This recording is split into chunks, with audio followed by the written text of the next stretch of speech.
this little light of mine, I'm gonna let it shine. Oh, this little light of mine, I'm gonna let it shine. This little light of mine. I've been to jail, and I've been beaten in jail till my body was hard as metal.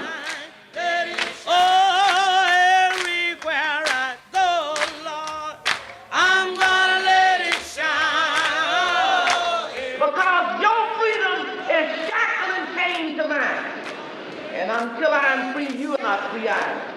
Everywhere I go, Lord, I'm gonna let it shine, let it shine, let it shine. And I don't mind my light shining. I don't hide that I'm fighting for freedom because Christ died to set us free.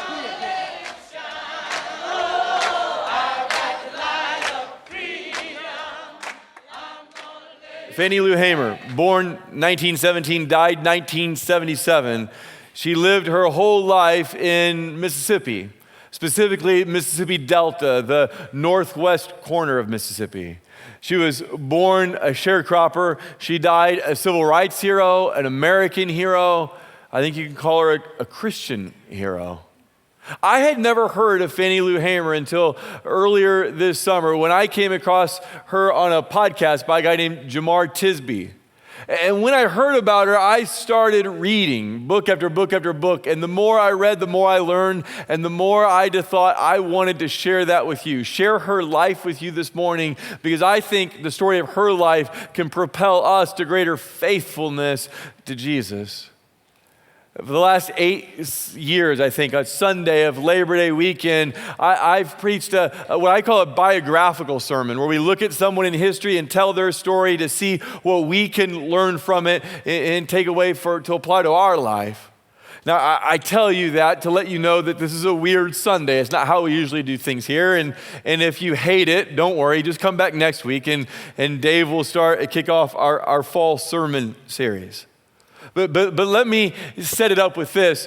There's this thing you see in the Old Testament between the people of God and God himself. And what happens is that the people of God fall into this pattern of believing that their religious rituals will somehow earn them favor with God. And so they say things like, if we put it in our modern context, they might say, we went to church, God. We prayed, we read our Bible, we served, but you haven't done what we thought you should do. You haven't done what we wanted you to do. You haven't listened to our prayers, which is code for saying you haven't answered our prayers the way we think they should be answered.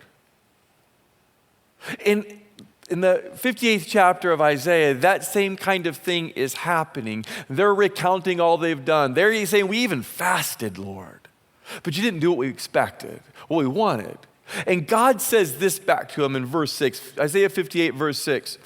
Is not this the kind of fasting I have chosen? To loose the chains of injustice and untie the cords of the yoke? To set the oppressed free and break every yoke? Is it not to share your food with the hungry and to provide the poor wanderer with shelter? When you see the naked, to clothe them, and to not turn away from those who are your own flesh and blood. See, what God is saying is that every Christian, every genuine Christian should have a deep social conscience that cares about people who are oppressed, who cares about the poor. See, what God is saying is that if our relationship with him is real, it will result in a growing concern for the oppressed and the poor. Now, it doesn't come along in everybody's life at the same time. Some people come to it quicker, some slower. And it never looks the same in anyone's life. In other words, if I'm a concern for the poor and the oppressed, it will be manifested in one person's life in a different way usually than the person sitting next to you. But it will come. God is a God who loves justice, and so for that not to be a growing love of our life, for us not to be growing in a love for justice for the oppressed, well, it should cause us to wonder if our relationship with God is as real as we think.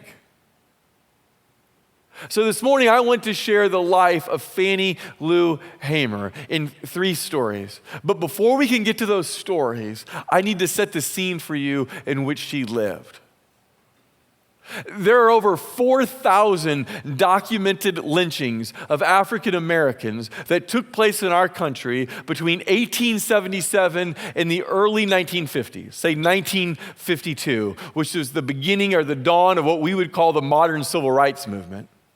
Over 4,000 documented lynchings, not killings, but lynchings, because lynchings are public. Lynchings instill fear. Lynchings intimidate. 255 of those public, intimidating, fear-spreading lynchings took place in the Mississippi Delta, which is where Fannie Lou Hamer lived her whole life. Fact 2. Sharecropping was a widespread phenomenon. You've probably heard of a sharecropper, but maybe you're like me and not exactly sure on all the details. So at the end of the Civil War, in 1865, slavery ends.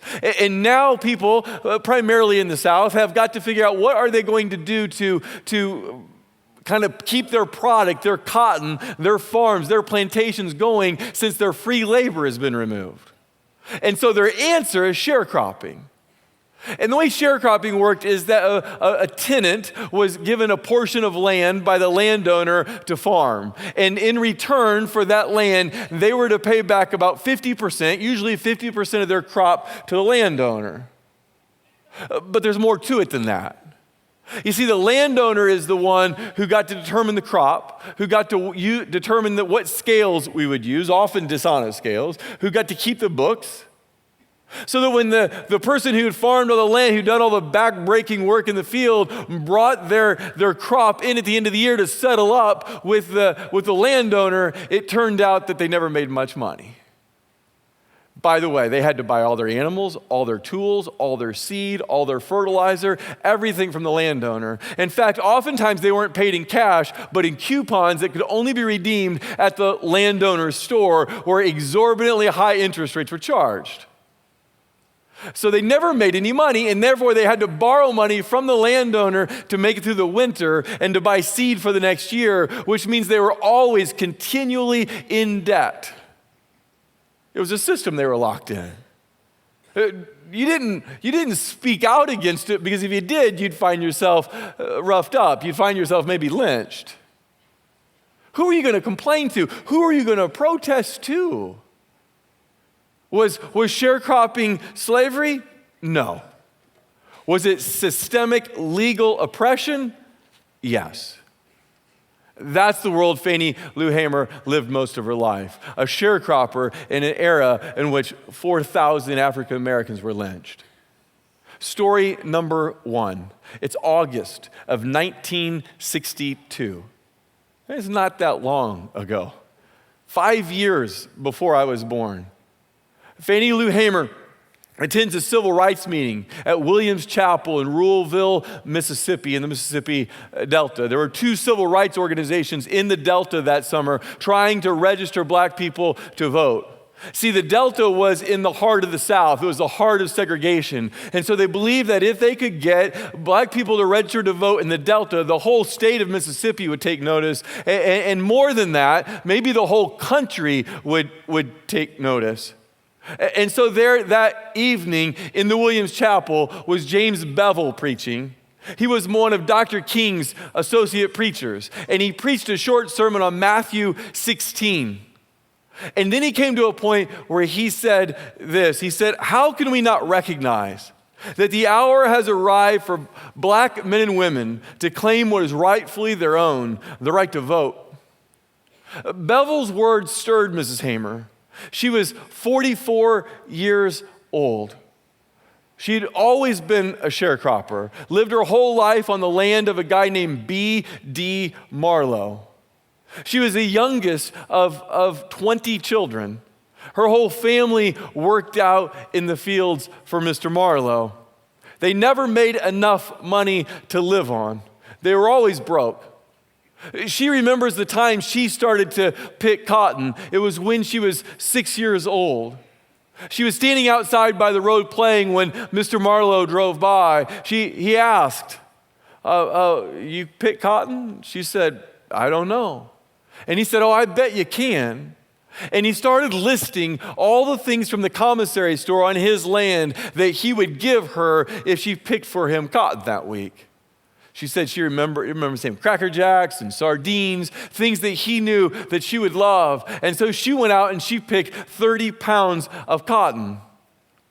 She got what she wanted, but she realized she got more than what she wanted. Because from that point on, she said, she was always in Mr. Marlowe's debt. She said, my parents, they tried to keep us in school, but school for us only went 4 months a year. It wasn't open during cotton picking season.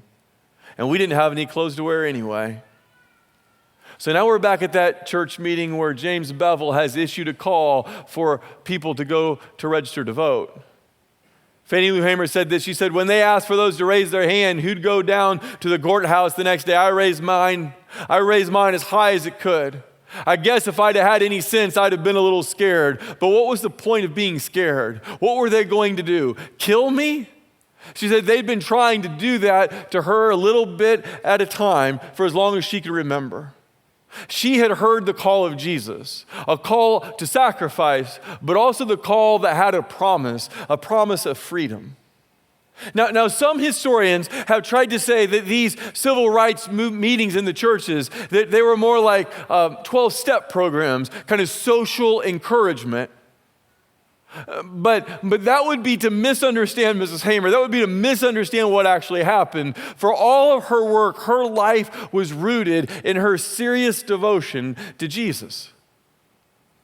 So on August 31st, 1962, Fannie Lou Hamer and 18 others board a beat-up bus to go to Indianola, which is the county seat.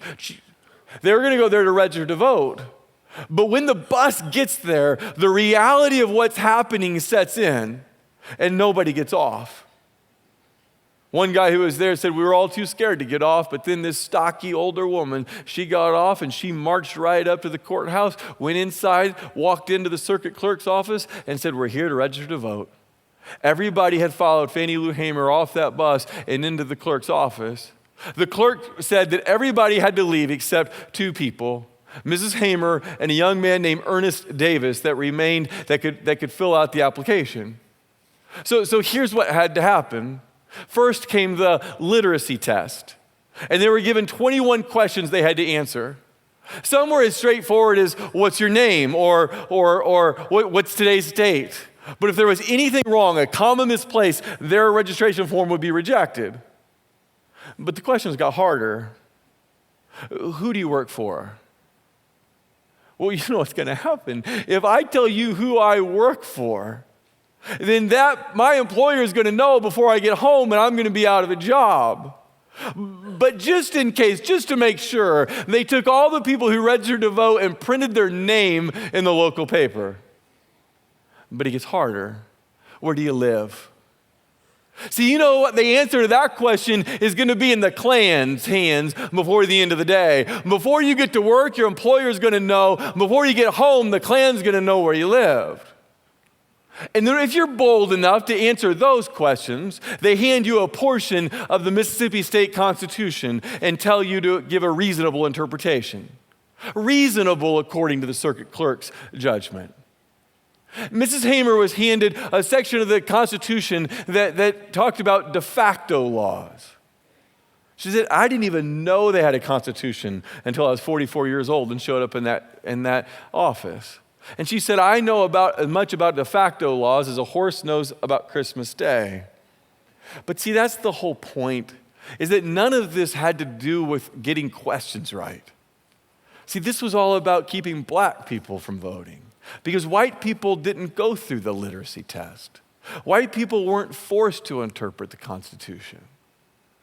Well, all 18 people, they got back on that bus and they headed home. But Mrs. Hamer's day was far from over. Because when she pulled up, her kids came up yelling at her. Mr. Marlowe's been here. Quote, he's blazing mad. Quote, he's raising Cain. And it wasn't long after she'd been home that Mr. Marlowe did show up, and she went out to talk to him. And he said to her, you're going to have to go down and withdraw your name. You're going to have to go do that tomorrow. You're going to have to go down and withdraw your name, or you're going to have to leave here. And she looked at him. A man she'd worked for 18 years. She looked at him and she said, Mr. D, that's what she called him. Mr. D, I didn't go down there and register for you. I went down and registered for myself. He said, well, you've got till tomorrow morning to decide. And when he left, she decided. She picked up her bags, packed up her bags, and she left. Mrs. Hamer said, I'd been working for Marlowe for 18 years. I had baked cakes and sent them overseas to him during the war. I had nursed his family, cleaned his house, stayed with his kids. I had handled his time book and his payroll, yet he wanted me out. I made up my mind. I was grown and I was tired and I wouldn't go back. Mrs. Hamer went to stay with some friends for a couple of nights until she thought that was too dangerous, and she left to go to another place. A couple nights later, the room that she had slept in was sprayed with bullets, 16 bullets. By the end of the year, Mrs. Hamer decided she was going to go try to register again. This time she walked into the courthouse in Indianola and looked at the clerk and said this. She said, now you can't have me fired because I've already been fired. You can't have me moved now because I don't live on a white man's land. She was refused her second registration application, but her third one, she was successful. That same day that she registered to vote, her husband, Pat Hamer, lost his job too. Now both were jobless. She said that winter was a rough winter. Story number 2, fast forward just a year. So summer of 1962, she tries to register to vote. She loses her job, she loses her house, she loses everything. Summer of 1963, she's invited now to a meeting in South Carolina with other civil rights workers who could be trained on how to get other people to register to vote. So she's going there to receive training so she can go back to the Delta and register her black friends and family to vote. On the way back from South Carolina to her hometown, they stop in Winona, Mississippi. They're on a Continental Trailways bus. They stop at a bus station. They go in to eat, which is legal according to federal law to be able to eat in the public place of the bus station. But they won't serve her. They call the cops. The cops come. They force them to leave. One of the women on that trip with her, a woman named Annelle Ponder, she went outside as they were forced to leave and she wrote down the license plate of one of the officer's cars. That sent him off, and he and all the other officers arrested all the people who had gone on that bus trip.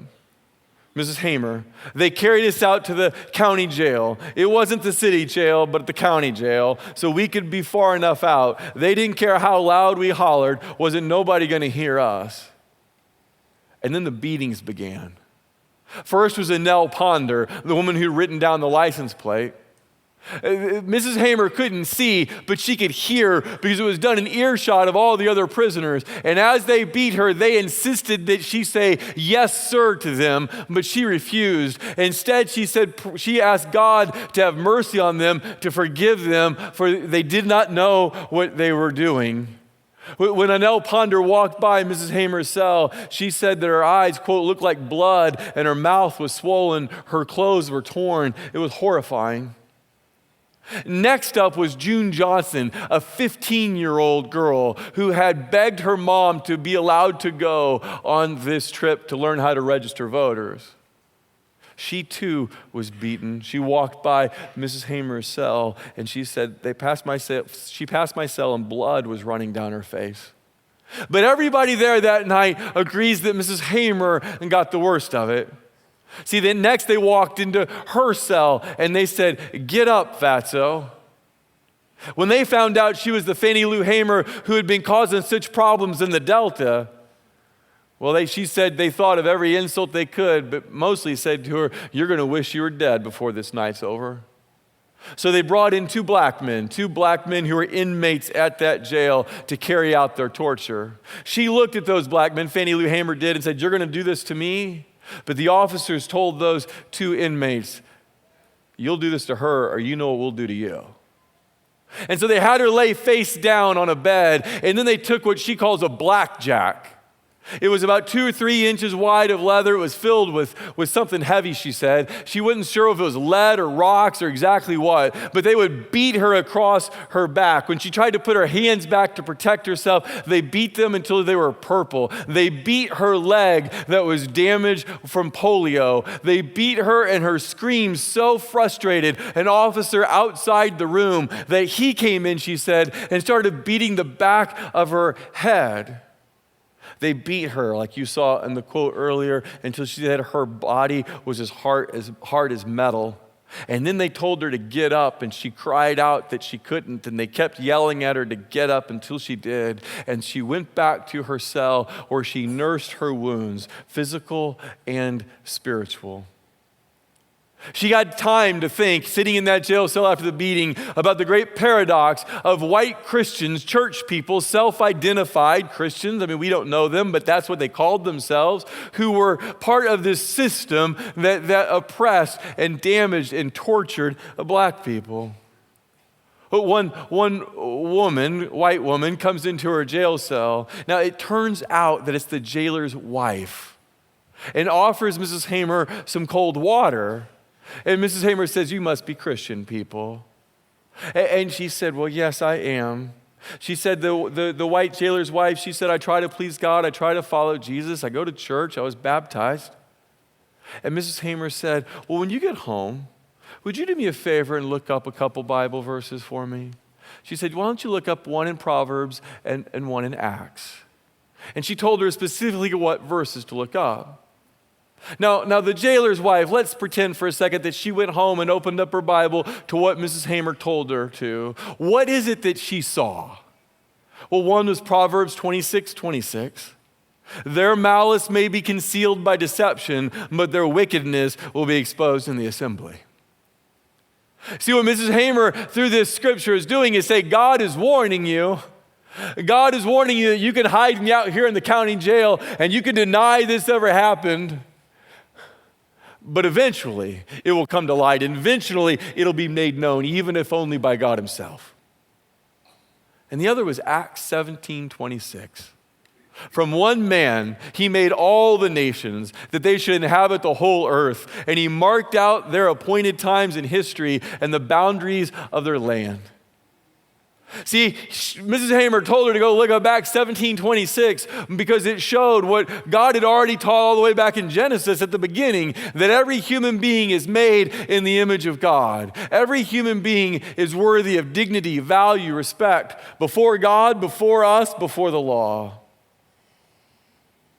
Racism, it's not something new. It's not like that's a modern problem or American problem or a Western problem. Not at all. It's been going on since the beginning. Remember back in Genesis, the flood comes and destroys all but 8 people, and then God repopulates the earth. And in Genesis chapter 10, there's what's called the Table of Nations. It's one of those chapters that you open up and it's just this genealogy. It's the kind of thing that you're prone to skip. Except all those genealogies make a point. And the point of Genesis 10, the Table of Nations, is to say, look, all of you people who are fighting to be best, who are saying that we were first, who are fighting for supremacy, you're all wrong. Every human being comes, like Acts 17 says, from one set of parents. Every human being, like Genesis 1 said, is made in the image of God. Your race, your class, your gender, nothing like that makes you better than someone else. Those are the verses Mrs. Hamer shared with that white jailer who self-identified as a Christian. Mrs. Hamer said she never came back to her cell. She's not sure what happened.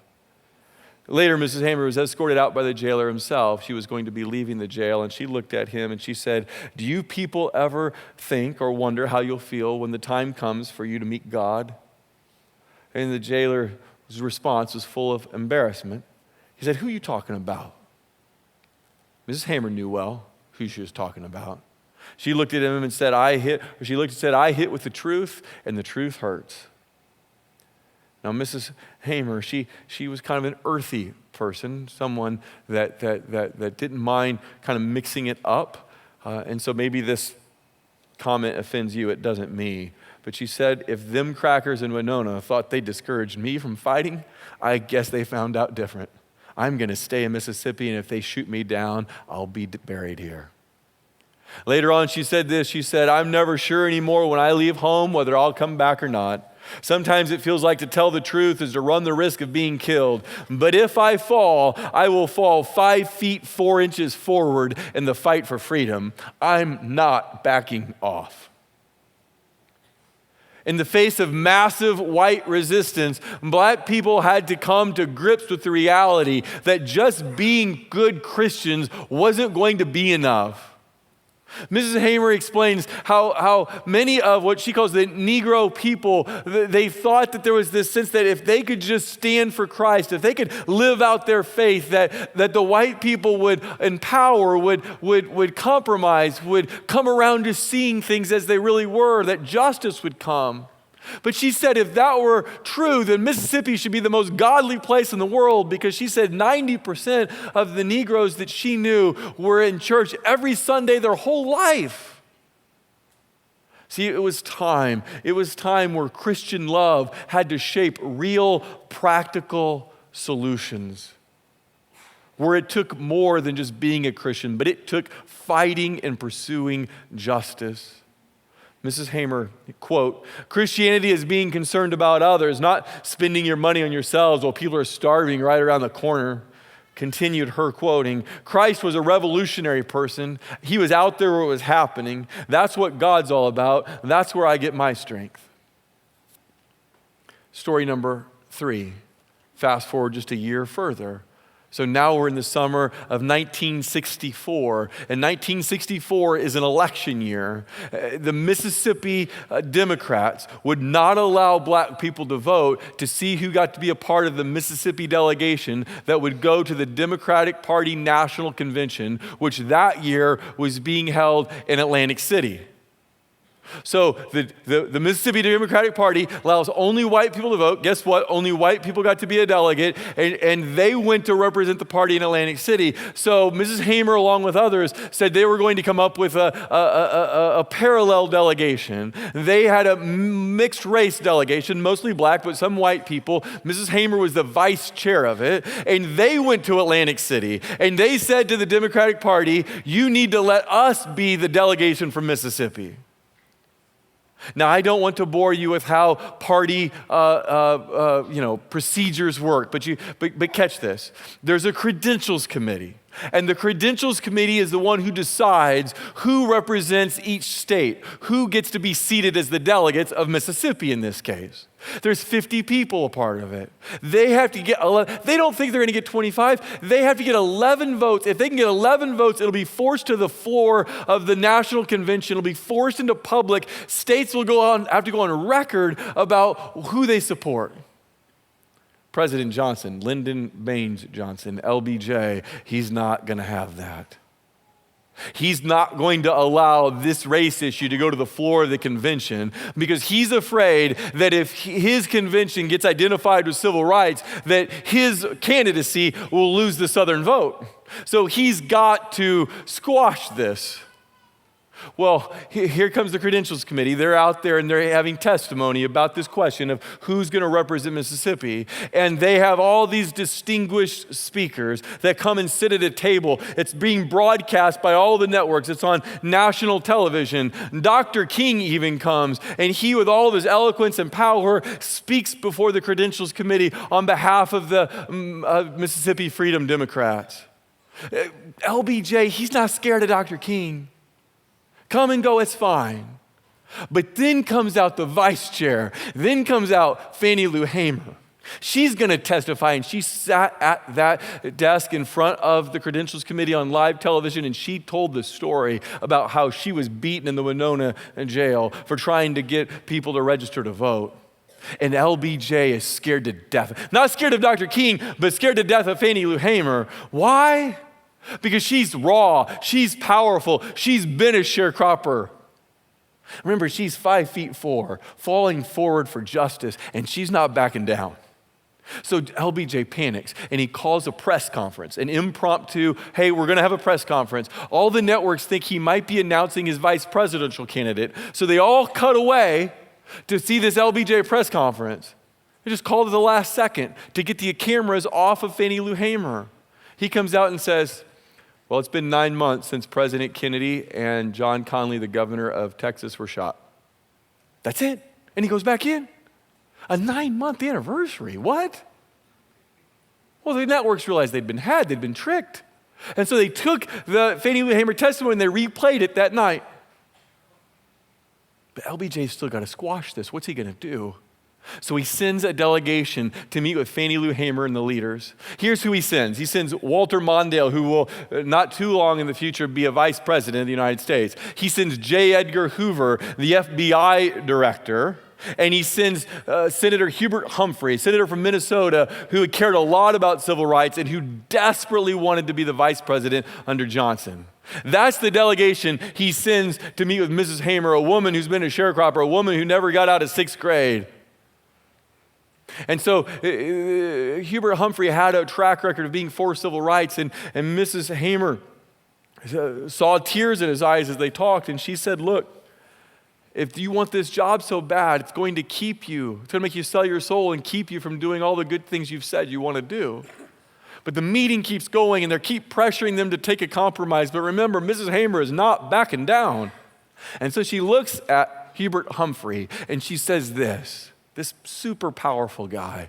She says this, she says, Senator Humphrey, I've been praying about you, and I've been thinking about you, and you're a good man, and you know what's right.